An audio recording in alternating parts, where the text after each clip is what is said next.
Okay, then let's call this Board of Selectmen meeting to order of March 8, 2022. In attendance this evening are myself, Bob Carlson, first selectman, Nicole Porter, selectwoman, and Brett Mastriani, selectman. We'll start, as always, with a pledge of allegiance.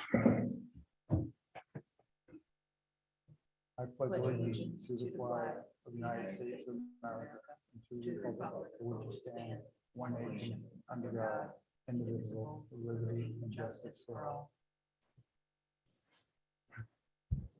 Okay. Public comments on non-agenda items. Is there any comments?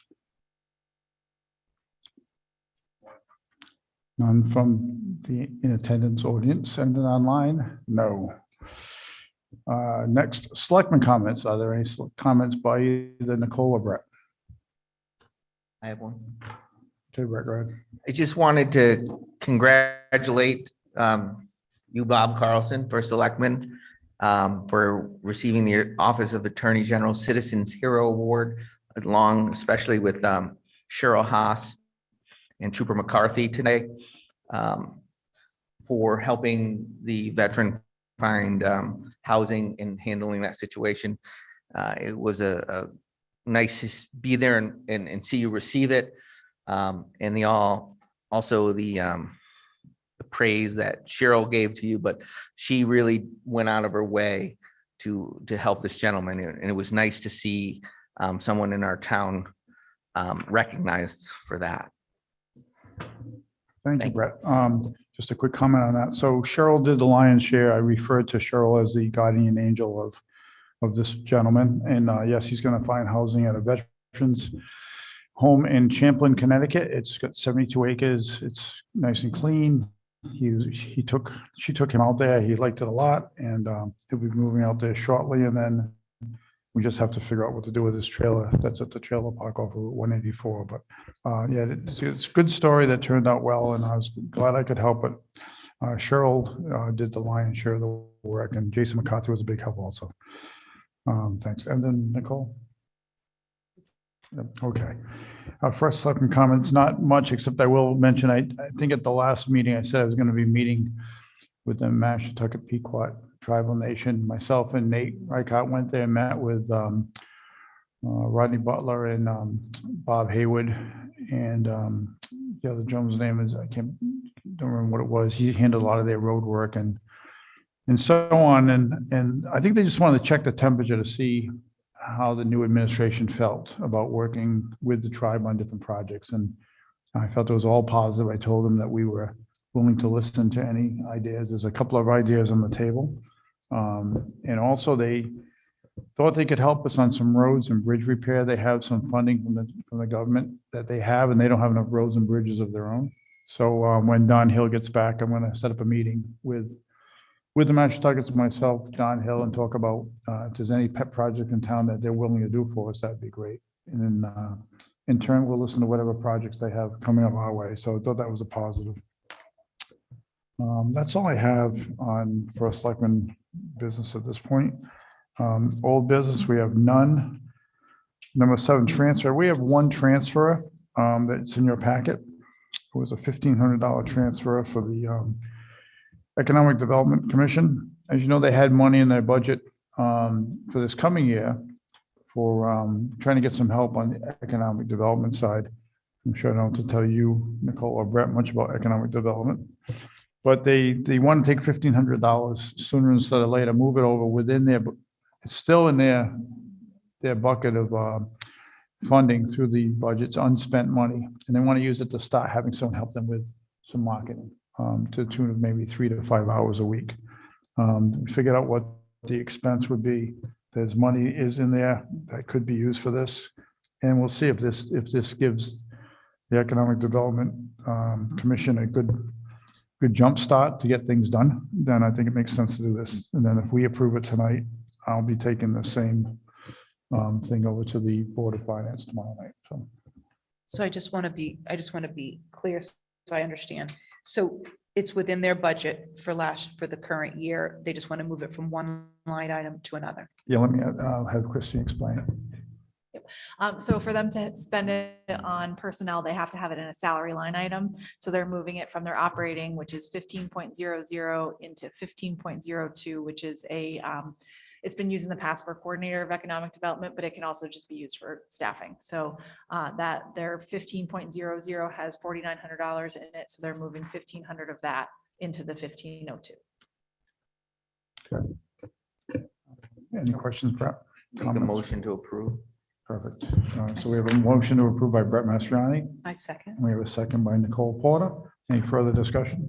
Yeah, I just want to make sure that when this does go through, that they have a good handle on the amount of hours that they're requesting and that they're directing the work, and that it is contingent for Economic Development Commission work, and that it doesn't get spread out amongst that office. No, that's That would be understood. my only caveat on it. No, understood. And I think that's something we can keep an eye on, and it's going to be right under our noses. So on a daily basis, and you stop in on a regular basis too, you can check up on it, but I think it'll be fine. Great. All right. So, no other So discussion. it goes to Board of Finance next. Goes to the Board of Finance tomorrow night, if we approve it tonight. Comment by Sean Murphy.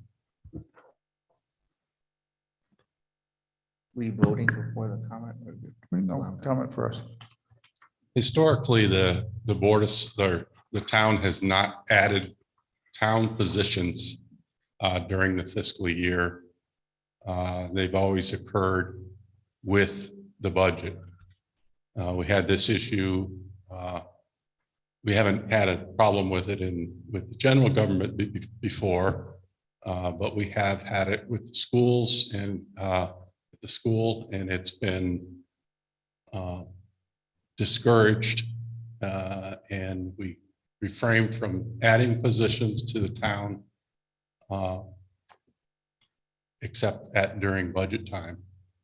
Obviously, there's no written policy on that, but I'm just surprised to see that you're going to be hiring somebody that's in the upcoming budget, and we don't even know whether that funding is going to continue next fiscal year, because the budget process is not over yet. And as you know, may be subject to reductions. I would just want to make sure that if nothing else, that this individual is hired with the intention and the basically, even in writing, that it's only a temporary position through June 30th. Hired as a temp versus a regular town employee. Sean, I don't believe that we're looking to hire someone outright for this. I believe it's an extension of administration hours of a current employee, which it's, after the budget season, you're right, it might not continue, but it's hours dedicated for administration work. I would say that this is a new position. This individual is not going to be doing administrative assistant work for the first selectman's office. Okay, Sean, And technically, this position should be advertised because it's not in the regular duties of the admin assistant. These are new duties outside of that current job description, and it should be advertised as a new position to afford other folks the opportunity. thank you, Sean. Good points on your part. I think part of the reasons why we're going this route instead of going on hiring is, as you said, it might not get approved in the next budget come July 1st. So it's someone we have in-house, gives us an idea how it's going to work. If it only lasts 3 months, it only lasts 3 months. We've got a fairly new economic development commission, a lot of new members. They're trying to figure out what they're doing, where they're going. They just changed their meeting night to another night, trying to get a better attendance record. I think if this helps them move in the right direction, that's great. If it doesn't get approved, it's not a problem to let the person know that if this goes through, that it's at this point, a position that only goes through June 30th, because we have to see what the budget does moving forward. So I think that's a good point on your part. But to what Brett said, it didn't make sense to go and try to hire someone for 3 to 5 hours a week and tell them the position only lasts until June. I mean, not saying that someone wouldn't want that position, but we already had somebody in-house, a good employee. We're very pleased with her work at this point. So I just think it made sense to go in that direction. All right. Any other discussion? Okay, none. Then we'll take a vote. All those in favor of this line item transfer of $1,500 for this staff support position, say aye. Aye. Aye. Aye. Okay, 0. Okay, number 8, the John Dean Gallup house discussion. So let's just get an overview where we are with this. This is a house that came with the property when the town purchased the Hewitt Farm. It came along with the property, and there was residents living in the house, multiple residents. I think there might have been a father, mother, son, daughter, grandchild, and so on. I went and inspected this house with Ed from a Hewitt Farm when I first became a selectman. And it was a shame what we saw was inside the house. There was doors off hinges and blankets over doorways, and it seemed like there was people everywhere, and there was no respect given to the historic value of the home. And there was a decision made to ask these people to end their contract with the town. We ended up, they left. The house has been empty. The thought was we're going to rent this house out. In the meantime, trying to do some restoration, we did some encapsulating of lead paint. There's been some small carpentry work. I know before I came here, there was work done in the substructure in the basement. A new roof, I think, might have went on, at least in parts.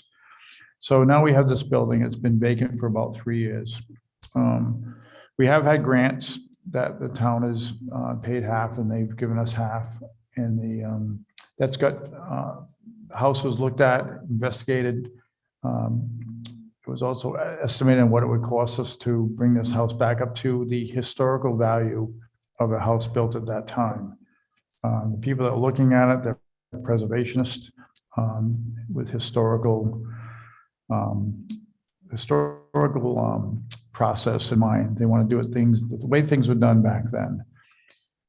The ballpark number that I received from Bob, who I met when we did a tour with Hidde Kincaid and others, was it was going to be somewhere around $400,000 to bring the house back up to historical levels that I like to call it museum grade levels. And that's an option the town has. If the town wants to bring this up to those levels, the town would pay $200,000, and the grant would pay $200,000. So it'd be out $200,000. There's a couple of caveats, however. One is that it's a 10-year process, and we can take $40,000 per year over 10 years, but there's some parts of that project that are going to cost more than $40,000. We can only get $40,000 per year. Another, I feel to be somewhat of a negative, and I love history, and I'd love to see this house restored to its original state if we had a better outlook for it down the road.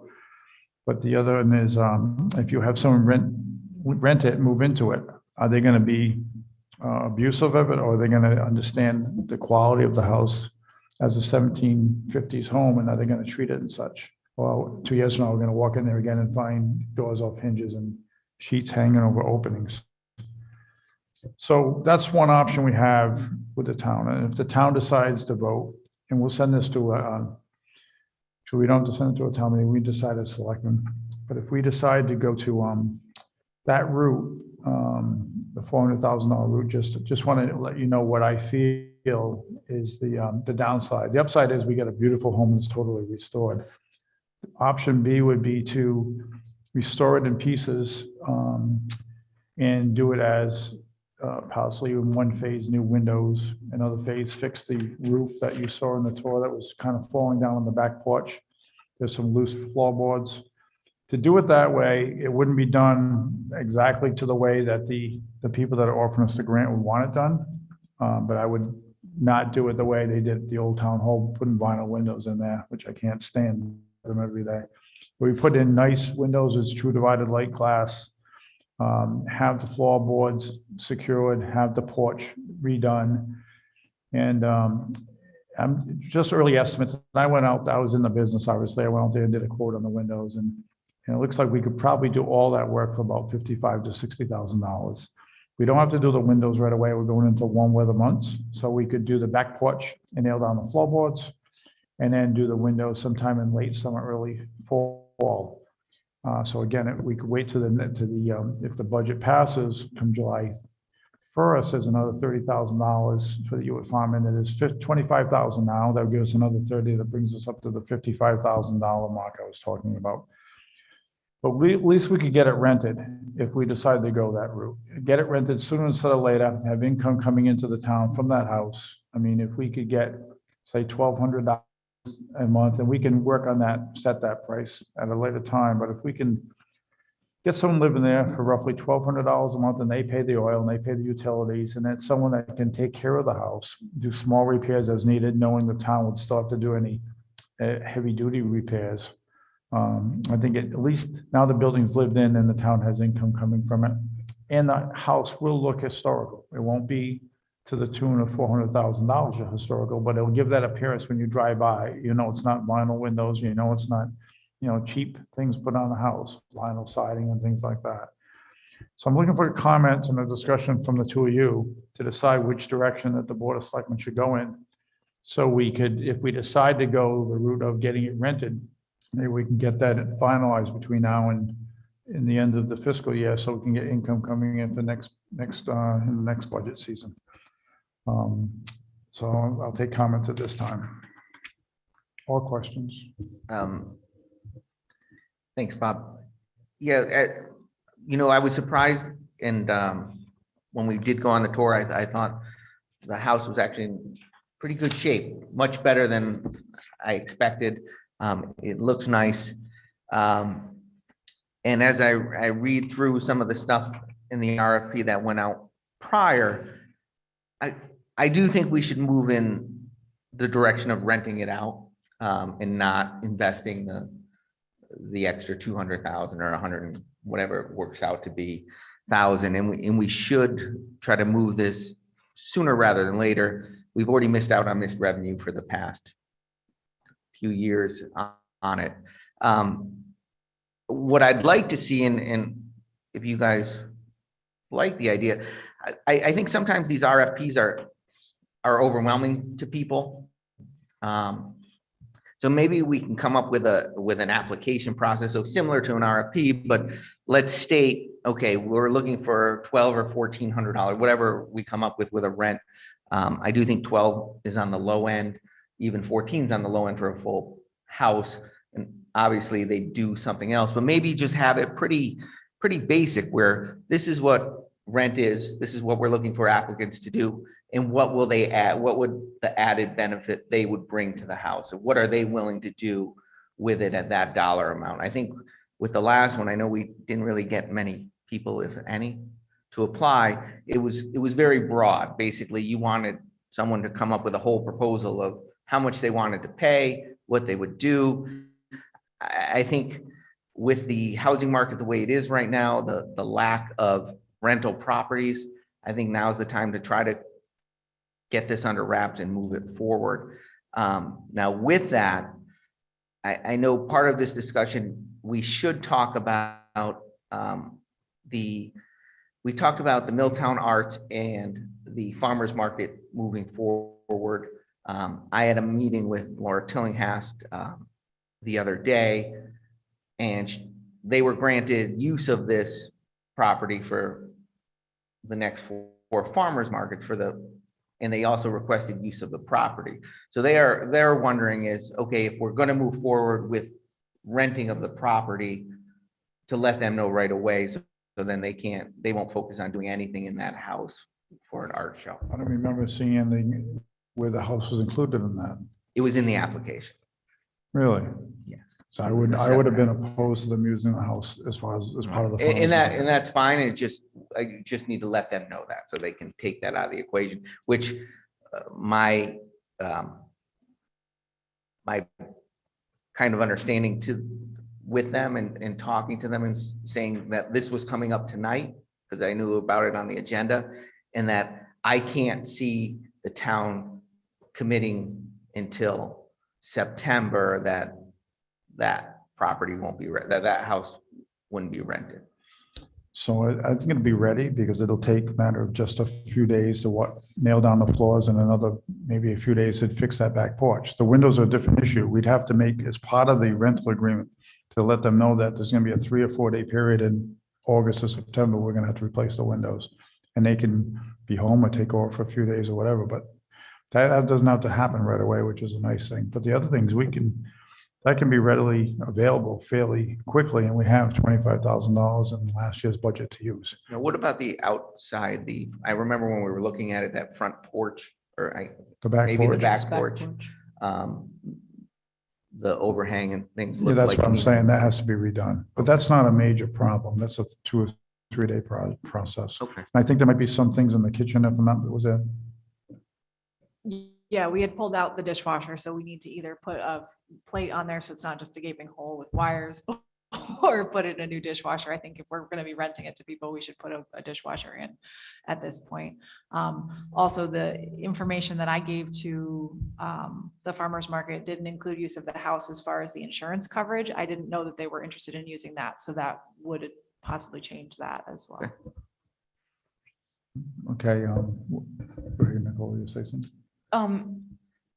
So I think in an ideal world, I'd love to see the $400,000 museum grade upgrade, but I don't think in today's day and age that's realistic. The bathrooms did not seem to be either usable or in any kind of move-in condition, and I've not really heard anybody talk about doing anything with the bathrooms, like they were in really bad shape. They look worse than they are. They're actually in really good condition. Hewitt Farms already replaced all the toilets and most of the sinks. So things just need to be cleaned. And right now the water's turned off. So that's why it kind of looks not. Yeah. Okay. And they look different. My brother has the same age house in town. And I can tell you, I mean, the Hewitt property looks better than a lot of the stuff in his house, Yeah. but it's just, it's not an updated current style. I think if I had, so I have a couple of questions. One, would we have to have it, we already did have it inspected, correct? It was the historical people that came through and did a full kind of evaluation of it to make sure that from a town standpoint and a liability, that if we had tenants move in and all of a sudden the roof caved in, that we would not be liable for that. So I'm assuming that's all been done. Like in an ideal world, again, I would love somebody like the Milltown Arts to rent it, not to have a family in there, to have more of somebody that would really maintain the character of the property, of the house, something that the town could actually go in and enjoy. So if it was an art gallery, people from the town could go in and enjoy it. But I do agree that we have to have it make some kind of money fairly soon so that we can pay to upkeep it and it's not on the taxpayers. Something to consider about, as Brett said, $1,200 or $1,400. That's also $400 a month for oil. That's at the old prices of oil. Because that's what we're paying before we shut the oil off. So $400 a month, there's no insulation in those walls to speak of. Yeah. They're very thin walls because they're 1,700. So that's part of it. So when you think of what you're going to charge per month, you have to figure what's it going to cost for utilities. So it's $400 a month in the winter for oil and then another $125 we'll say for electric. So they're close to $2,000 already at $1,400. And if you're asking the people, and I don't think it would be a family, I'm thinking more either a single person or a couple, or maybe 2 people with a young child. But I think you're hoping that whoever moves in can do work in the house, some small, homeowner stuff, fix a crack and without calling the town. If it's something big, like the boiler quits, so it needs a new roof, the town would have to be involved. But as we're collecting, whether it be 12,000, 15,000 a year and putting it into the, we know we're bringing that in. If it comes time for a new roof, we know we can afford to do the roof, so. Do you have a comment? Is that what you're gonna? Also, it's zoned residential, so I think we need to take that into consideration if we're talking about something that's not somebody living there. Okay. So I think tonight, what we probably need to do is just have a consensus of which plan A or plan B, and then once we know what we want to do, then at either the next meeting or an upcoming meeting, move on to let's come up with a rent. Let's come up with what the RFP should say, what we're looking for.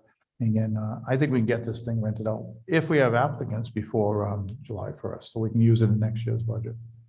Does the Hewitt Farm Committee have a desire one way or the other as far as the historical grade museum upgrade versus? Nita, would you like to speak? Nita, you can take the podium and speak. You want to do public comment on the Hewitt Farm? Sure, go ahead.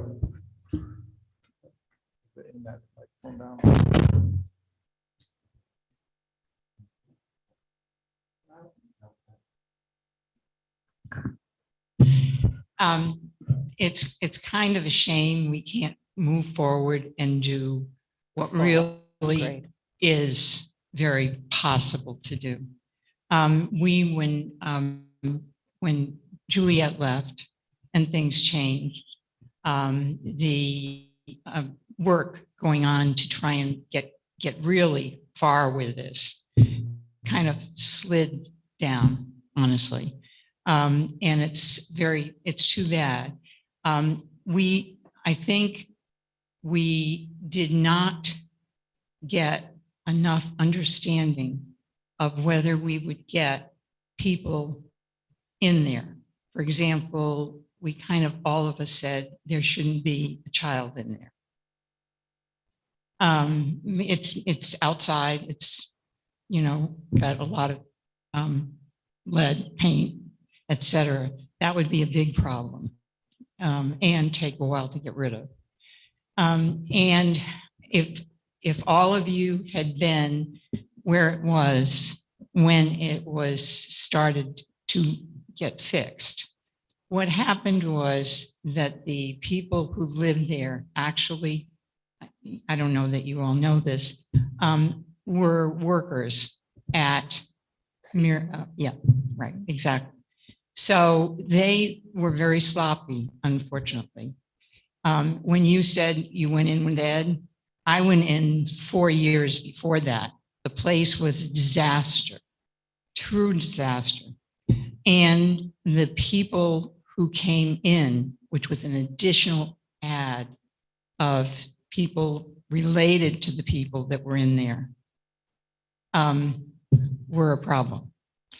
When we had the thing with LOSIP and the talking about that, they had a lot of good things for us, and we were going to move forward and really try to make it happen.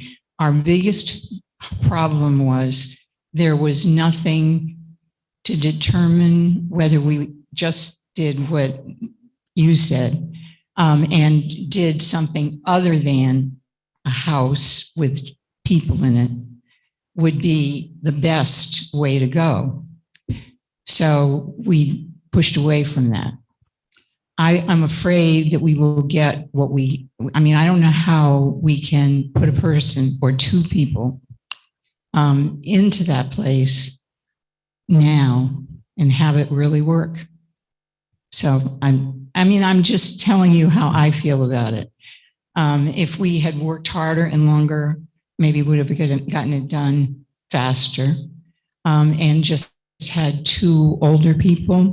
I have had, when I've been there and looking at stuff and with other people, they really would have liked to have gone into the place just with a little bit of change. And that wasn't people who had young children. So I think we kind of failed on ourselves. And I think when we see the kind of people that come to look at it, I would be very, very careful. Yeah, I completely agree with that. I think that we need to make sure it is the right fit for the property. The grant that we're talking about, I just keep hearing the 400,000 grant would cover 200, the town would cover 200. that was made as 10 years. Yeah. Was So, not so what possible. it is, Nicole, just a brief history, it's through the State Historic Preservation Office, and they offer matching grants up to $20,000 per project. So that's why we're looking at, if it was broken into 10, $40,000 projects, the town paying 20 and the state paying 20, then we'd be able to get it done over 10 years. 10 years. The concern is that there might be projects that cost more than $40,000 and they look at it as a per project cost. So if you're asking if it needs something that costs $60,000, it's still only going to be 20,000 from the state, and the town would need to come up with the other 40,000. The two grants that we've received so far were planning grants. One was to do a feasibility study of the house and a conditions assessment. And then right now we're in the middle of reviewing the draft for the construction documents. So if we were to go out for the full restoration of the house, these documents would be what we would use to do that. And neither of those things that we've already kind of embarked on have no requirement for us to follow through with the entire. No, and they were funded entirely by the state. There was no match on the town's part for those two projects that were completed by Lothrop. And I think one of my concerns now is that I mean, with the cost of everything, so projects that would cost 40,000 a little at a time are probably now going to be almost double that. And yeah, Anyway, it's kind of, it was, I think it could be a very special and perfect place for something. But if we feel like we need this money terribly, it's up to you and the other people. I certainly would never go and say what you're trying to do. like a family in there, is that what you're saying? Oh, my glory. Yeah, Baby. I will tend to, I agree with you, Nita. I mean, just from a standpoint of moving in, if I were to move in, just my husband and I, the grounds are a town park essentially. So you're going to have people milling about your property every single day. That is going to take a special type of person that's going to be able to tolerate that to begin with. And I am almost in favor of absolutely no children. Again, if you have somebody out in the yard playing and you're having people roam about the property, that just is like a safety hazard, not even to mention all the lead paint. Again, I am in favor of trying to get, I understand we would have to rezone because it's residential. And if we had something like an art gallery or something like an art gallery, I can't think of anything else right now, that would suit the town better because it's a town property. It's a property where people are able to hike and kayak and walk their dogs as long as they pick up their poop. To me, I would love the house to some degree to be able to be open to the public as well. I don't know if you all saw the sheet that we had made. You did, didn't you? Or if you followed? What was it about? The complete list of how it would come out. The color one. I think I have that. I think. have it here. Oh, what it would look like if we went for the full grant museum grade? Yeah. Okay, so we have renderings of what that would look like? Is that what you're saying? So Nicole, my question is, if we went that route, what's the end game for the house? We know that, The end game for the house, oh, yeah. we know that the no art gallery is going to pay $2,000 a month to be in it, because you're not going to get enough people. I mean, how many times would you visit it? Once, maybe once a year. It's, would there be an admission fee for it? Who's going to manage it? And usually I always not making money hand over fist. So it's probably a combination artist studio and pictures. So we'd have to say to the town that we want to spend $200,000 or more over 10 years with little to no income, because we want the town to be happy that we have a house that has a in it. We have so much open space now that Avalonia has done. The town's been very generous when it's come to those kind of things to make the town a better town. Hiking paths and Thank you. Rita. hiking paths and places like kayak launches now, and fishing spots. And we've done a lot of that. There's a point where where the taxpayer is going to say no. And I don't believe the taxpayers would be happy with us to say we're going to turn this into some sort of a museum with very little income. I think done the right way with the correct windows, not the historic windows, but things that look historic, and get somebody in there, the right person, which that would be the next meeting we had, a workshop on how to come up with the right applicant at the right price.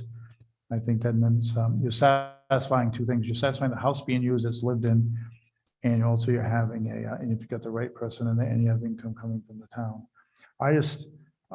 Just my opinion, I just feel like to go and Nita knows this, I love history. But I also, there's a point where you have to draw the line. And this has been a vacant house for 3 years. And as we leave things more vacant for longer periods of time, things start going south.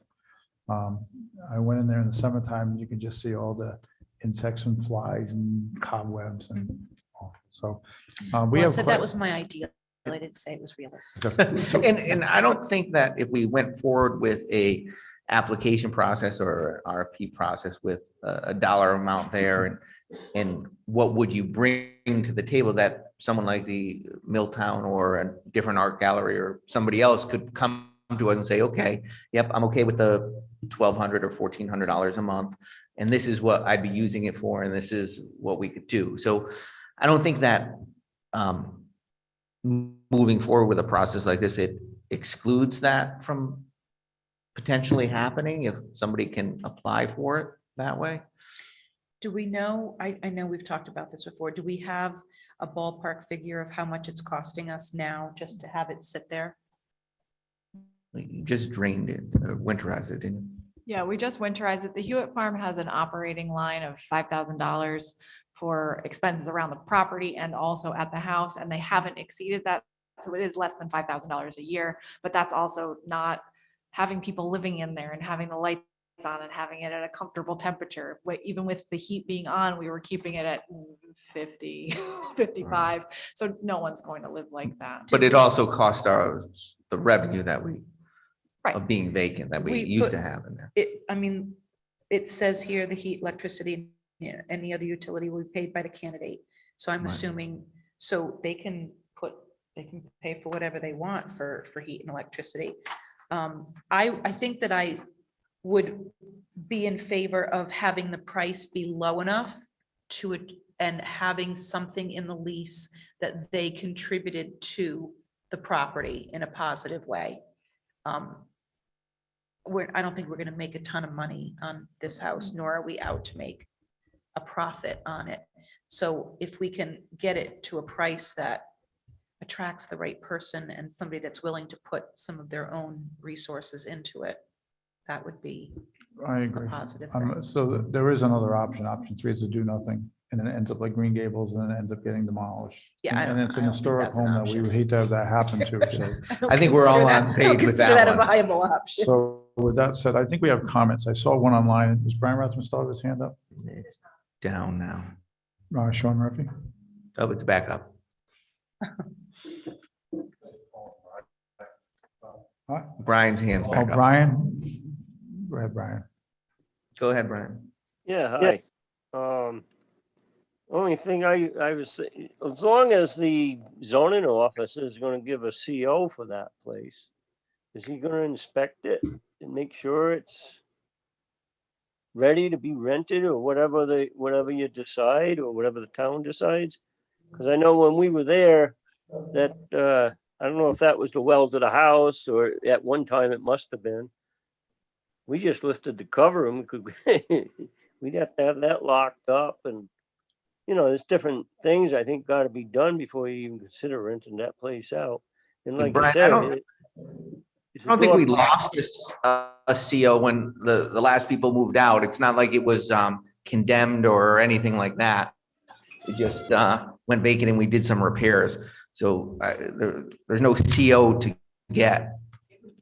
Yeah, so it would have to go, I mean, the wiring has to be checked and the plumbing and all that, wouldn't it? Just like anybody that builds a house in North Stonington, I would think. No, because any repairs that were done with the proper licensing. It's just like if the town didn't own it and you decided to rent your house out, if it was between tenants, you wouldn't have the building official come up and do a full inspection of your property again.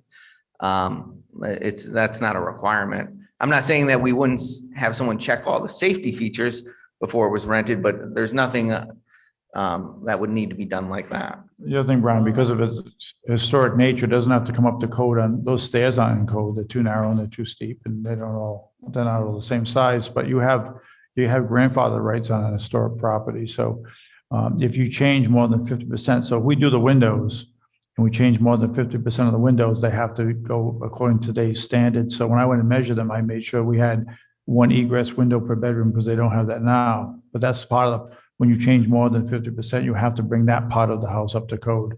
So that's understood, but we would have the building inspector put eyes on it just to make sure that we have everything correct before we try to rent it. Yeah, because I'm always confused about this grandfathered thing in for it. I didn't know if that was just a way to get around the inspections or what, but I mean, if it's, do you mean grandfathered because it was there before zoning? In some That's cases, what I don't understand about the grandfathered rights of that house. You know, I would think the town, especially since they'd be liable for somebody to be in there, would definitely want that thing right up the, you know, definitely up the code and definitely for the zoning officer to say there was a CO. Because God forbid something happened to the, whatever you do, whatever we do with tenants or whatever, and somebody gets hurt in there, that's not gonna be good. So Brian, are you saying in your comments that you prefer us to spend an additional 200,000 to bring that to museum quality? I don't think it has to be museum quality. If we're gonna rent it out, you wouldn't rent a museum out to a family. Or I agree, it shouldn't be a family with a lot of kids in that house. It wouldn't hold them. And plus where the, you know, like Nicole said, it's a park. Both are a hiking park, and then dogs are allowed to run around there. You know, I mean, there's a lot to think about before you rent that place out. Brian, we've had No, three. I want to rent it out too, but I mean, we rent out Bon Appetito, and I know when we bought that property, I was told that once we buy it, then it was going to be not cost me nothing, and this thing's costing me a lot of money so far in taxes. Okay, thank you, Brian. Yep. Any comment, Sean?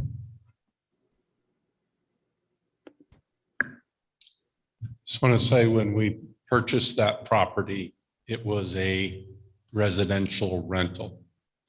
And we were able to convince the public that that was a good purchase, partially because we had revenue coming in from that rental.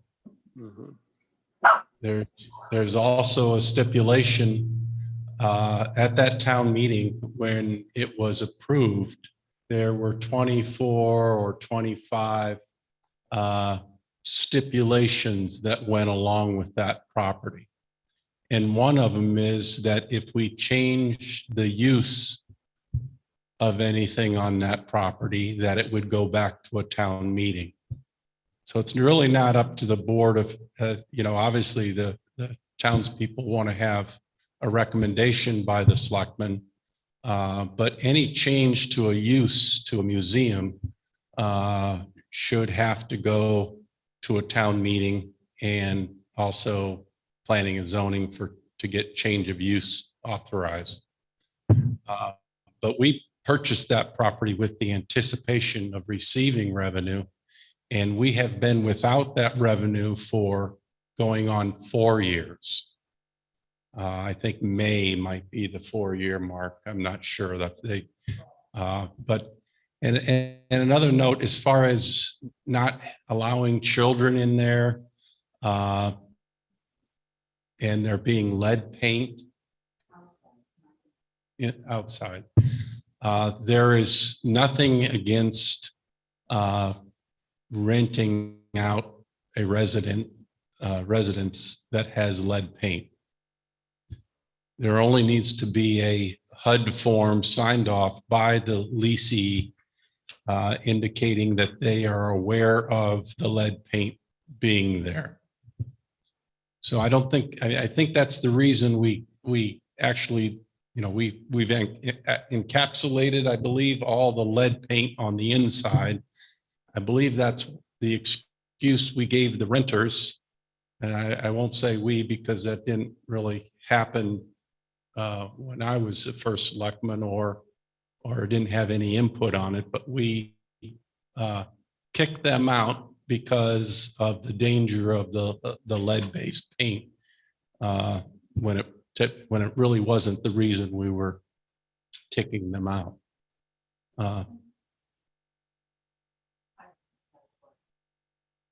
No, I'd like to see the letter, but that's what I've been told before. But anyway, we need the revenue back in the budget, and if that's going to change, you know, we need it to be approved by at a town meeting to use it for something different. You have an online hand from Laura Tillinghast. Laura, go ahead. Hi, guys. So I know I've been working with Brett, and I know I'm the person behind Milltown Arts. Though we would love to be able to help out with the property and the John D. Gallup house, I'm not sure Milltown is financially stable or ready enough to do that. We are working on incorporating and becoming a 501c3. Though I do feel it's short-sighted to rent out the John D. Gallup house to a resident for residential use. I think it should actually be kept as something available for the town. It's a beautiful property. It would be a shame to see all the work that we have done as a town to bring it to the state that it's in now. It could really be a centerpiece for our town. There could be music. I think it will be a great place to have this farmer's market. Whether we get to use it or not, I would love to be the person to make that happen. I know that's a long road ahead, but I think renting it out to get 14 grand a year is short-sighted for something that could really be a centerpiece to our town for decades and decades to come. Thank you.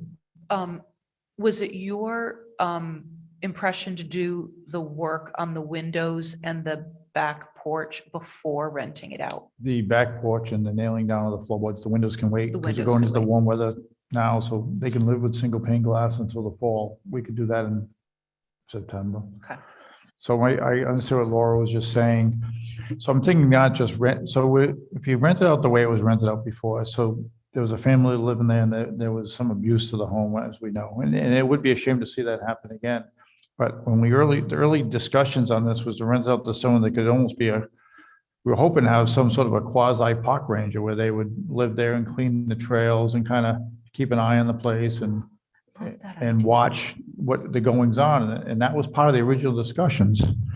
I think Nita, even when we spoke about those things, someone that could monitor the goings on in the park, and then he would have a reduced, or that she would have reduced rent to do that. So we originally talked about maybe rent being at 1,500 versus 1,200. But if you go to 1,200, you have these other duties that you would have to do while you were there. So that was some part of the discussion. That can be part of our next discussion tonight. The discussion should be, do we want to commit as a town to the historic grade, the $400,000 ticket number? Or do we want to commit to Plan B, which is to get the house, whether it be Milltown Arts or a renter, that can be a decision down the road, but do we want to get the house available to be rented to somebody? If Milltown Arts or somebody else wants to come in and pay the amount of money that our family would pay, I wouldn't be opposed to that. The big thing is getting income from the properties. Showed no income for almost 4 years, so.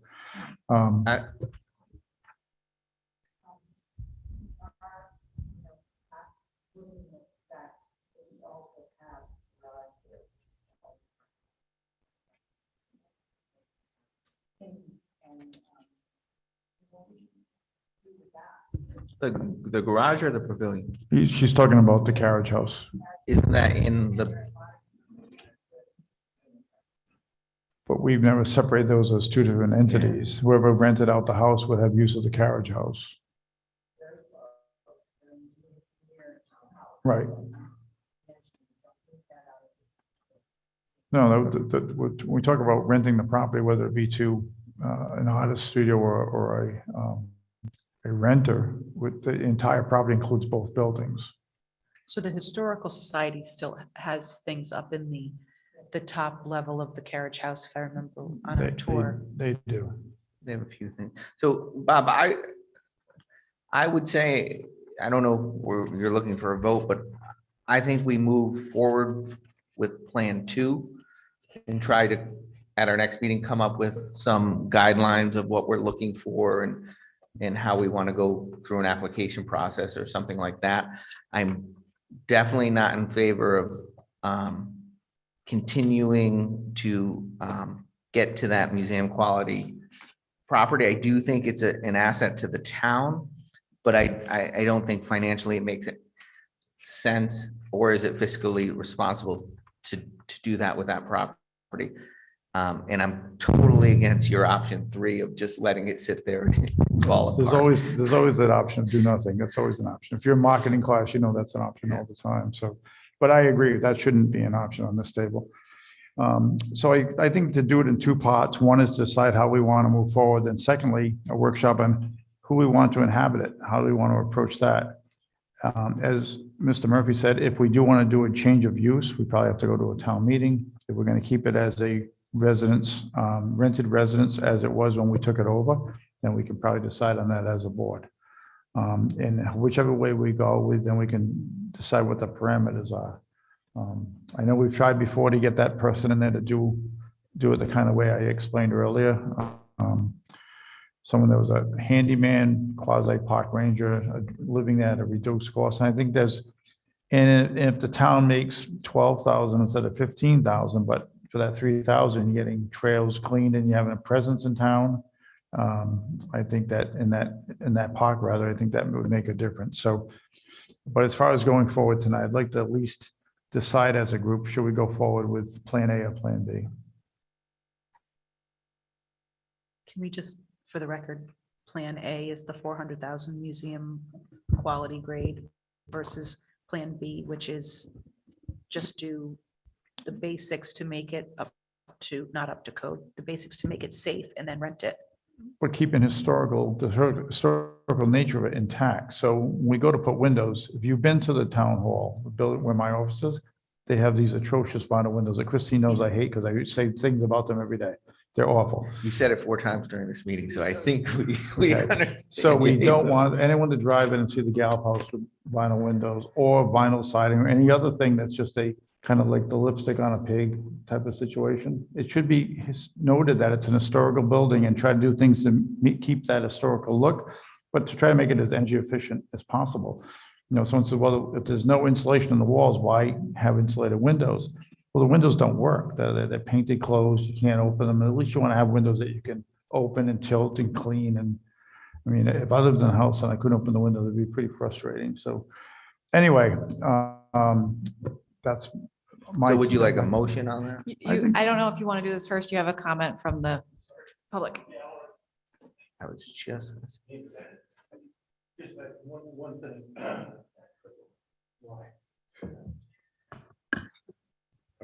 Good? Yep. As a landlord, we are responsible that the encapsulation gets maintained in a good order. So if we do put somebody in there, we need to check on that. But the windows, whether we keep the old ones and then make them functional, is a huge source of that lead paint. So changing the windows that go up and down, so you're not grinding lead paint to do it, is the proper thing to do if we're going to move this forward. Just wanted to say that. Thank you. Any other comments online? No, okay. So I'd entertain a motion to at least give us direction. So then at either next meeting or the one after, we work on a workshop to kind of finalize what our thoughts should be. I'll make a motion to move forward with looking at rental options of the John D. Gallup house. You want me to second that? Sure. I'll second that for you, Nicole. I second that motion. Any other discussion? I know it's gonna pass, but I do feel for you, Anita, because I would love to have the whole kit and caboodle done and have it preserved for the town, but I think in this climate, it's just not realistic, so. And I think that, and just to piggyback on your thought, I think once the new windows go in and the floor is secured and that back porch is just falling down is fixed, I think if we invite neither of us to see it, they should think it's pretty nicely done, because we're not going to do it in a haphazard way. It's not going to be Oh, no, I don't think that we shabby way. would. So I would think you'd be, I think you'd be proud to say it looks like it should look. But anyway. All right, no other discussion, then we'll take a vote. All those in favor of what I called option B, which is to bring it up to a rentable condition with new windows, eventually fixing the floorboards and any other minor things like dishwashers and so on to get it rentable. Say aye. Aye. Aye. Okay, opposed? No. 3-0. Thank you. Thank you, Nita. Okay. Juvenile Review Board, you saw in your basket, or maybe you saw it here because Christine brought it here for you. Joe Gross had stopped by and asked us if we would increase the large numbers of the juvenile board to 4. Right now it's 3. He felt that when the board was formed in 1998, it was easier to get members, but now it's a little bit tougher. They have Linda Sanders as a representative that would be coming at large member somewhere down the road. We wouldn't be appointing her tonight, but he's just asking if we can go from 3 members to 4 members, so it's easier for them to get a quorum. How often does this board meet? How busy is this?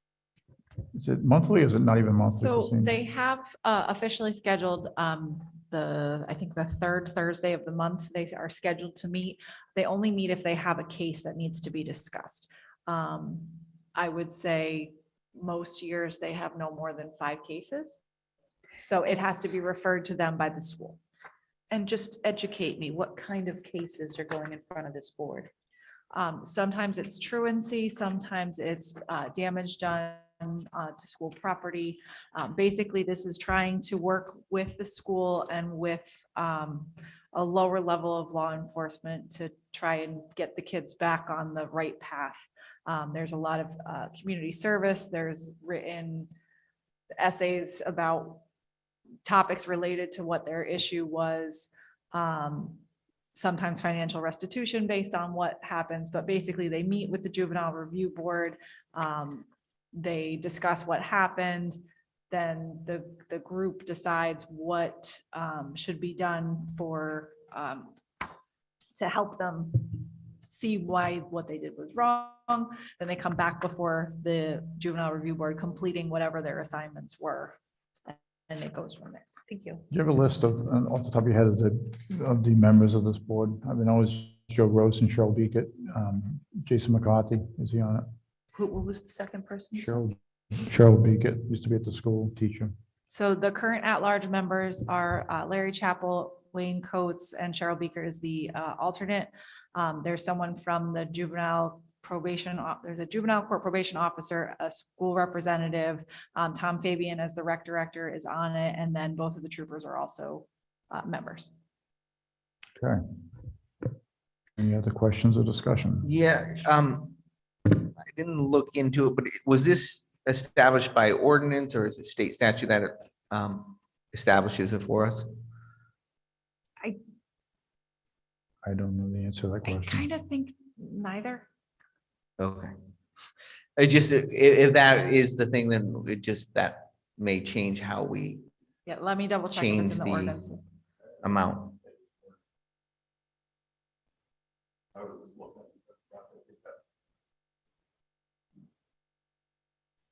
Yeah, I'm on the Find It Fast page part of our website. It's always not that Find It Fast. When you search juvenile in ordinances, nothing comes up, but let me just make sure I'm clicking in the right spots.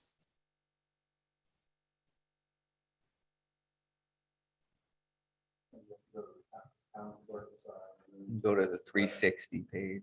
probably. If you go to find it fast, ordinances are also under there. Okay. That's how I got there. So you obviously listed more than 4 people. They have to have, They're just looking for an additional at-large member so that there's another person to help them make quorum. gotcha. Because they had a meeting where someone was on vacation, someone couldn't go because of their work responsibilities, because it was one of the other people. And then with COVID, with people being sick, they had different issues. Yeah. Let's see then,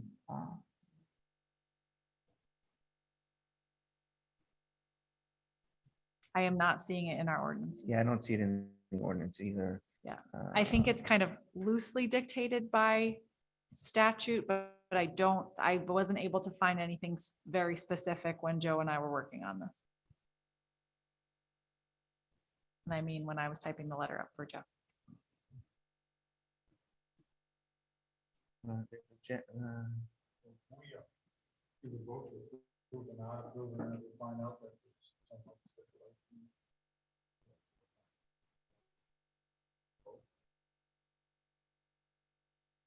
Looking on the state website, it's a JRB process is strictly voluntary and relatively informal. So you guys can make the decision as the board of selectmen.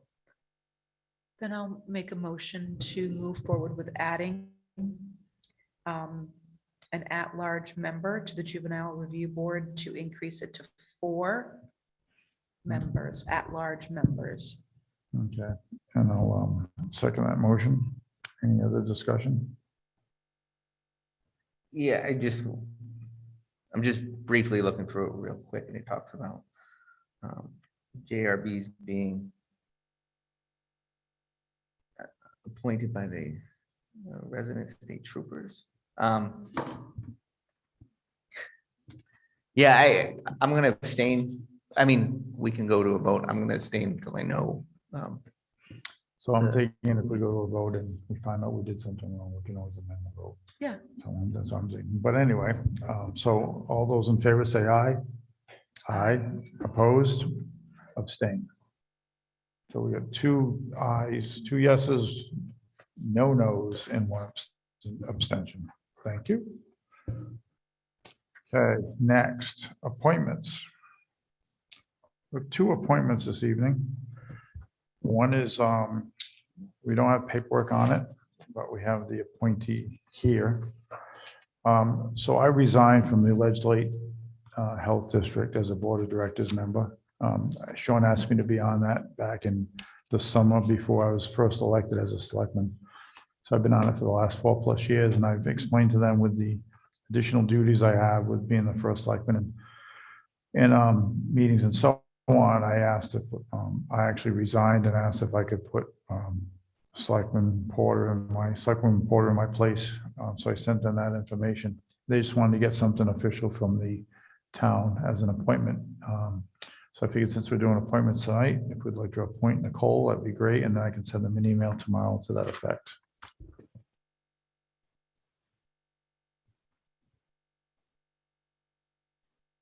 Do I have a think motion? Make a motion to I don't think I can appoint appoint myself. so Nicole it's up to Porter. you guys. to the Legislative Health District. I second that motion.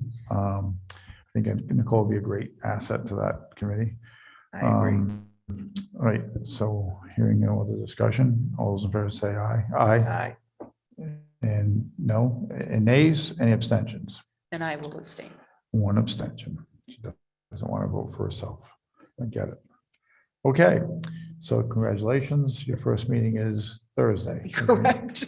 I'm going to dive right in I will tell you with their there's, budget proposal or their budget process. say at the time being a new selectman, when I first got down there, it was so, I learned so much about health districts because I come from Rhode Island, they didn't have health districts. So learned so much. I think it was an excellent choice to choose legislate. I know it happened under Sean's regime and you'll find out quickly they're the best health district in the state as far as I'm concerned. Very knowledgeable, great people. And in that group of people from the other towns, it's a lot of knowledge there, so you'll enjoy it. Yeah. All right, second appointment, Hewitt Farm Committee, Bob Dunn, he lives at 59 Hewitt Farm Road, or Hewitt Road. He's been into my office a few times. He's very excited. He wants to help clean trails. He used to be a wood craftsman. He's got a little bit of a his eyes have failed him a little bit in recent past, so he's retired from his full-time job. He can't quite do the fine woodwork he used to do, but he said he could nail down floors in an old 1950 home without a problem. He went to the last Hewitt Farm Committee meeting, hit it off pretty much with Tim, who also likes to clean trails, so he'd be a nice addition. He lives right there in the park, basically, and he's very excited about being part of this group. And he met the group, and I got an email from Ed, the chairperson, saying that they recommend him for appointment. So I would love to make a motion to appoint Bob Dunn to the Hewitt Farm Committee. I'll second. Great. So we have a motion by Nicole and a second by Brett Mastriani. Any discussion? All in favor, say aye. Aye. Aye. Aye. Okay, none opposed at 3-0. We'll consider that done. It's just a little dad joke, forget it. He's So- so pleased with himself. So here we go with minutes, which is Nicole's right. forte. All right.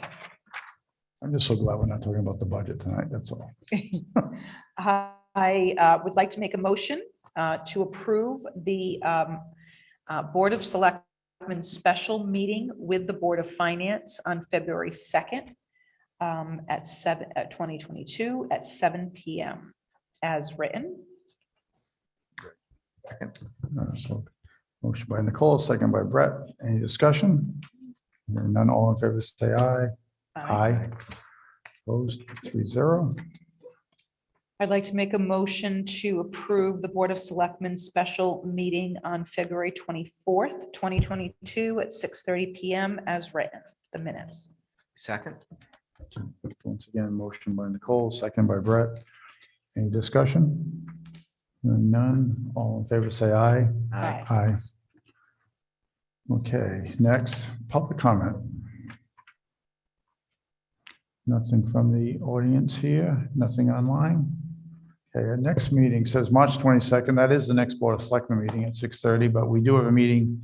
Well, Board of Finance has a meeting on the tomorrow evening where they're going to discuss the Board of Ed budget. And then they have another meeting on the 16th of March where they will discuss any revisions they'd like to see us make and the Board of Ed make to our budgets. So those two meetings are coming up on consecutive Wednesdays. The next Board of Selectmen meeting is March 22nd at 6:30. Can I just make just want to clarify, the Board of Ed and the Board of Finance are meeting on the same day? Always, or is this because of budget season? So typically, the Board of Finance meets the first and third Wednesday. The Board of Ed meets the second and fourth Wednesday. The Board of Finance is meeting every Wednesday in the month of March because of Okay. the budget, and there's also some conflicts in April. The Board of Ed is meeting right before the meeting. They know that they have back-to-back meetings since they are presenting at the 7 o'clock. Okay, so it's really just because of budget season and some, Yes. okay. Okay, Okay. I think that change was made recently, right? Where they used to be always on the same, didn't we go to first and third and second and fourth last year? The whole time I've been here, they've been like Oh, they that. have. Okay, anything else? If not, we could entertain an adjournment. I make a motion. Do we have anything online or anything? Nope. I make a motion to adjourn.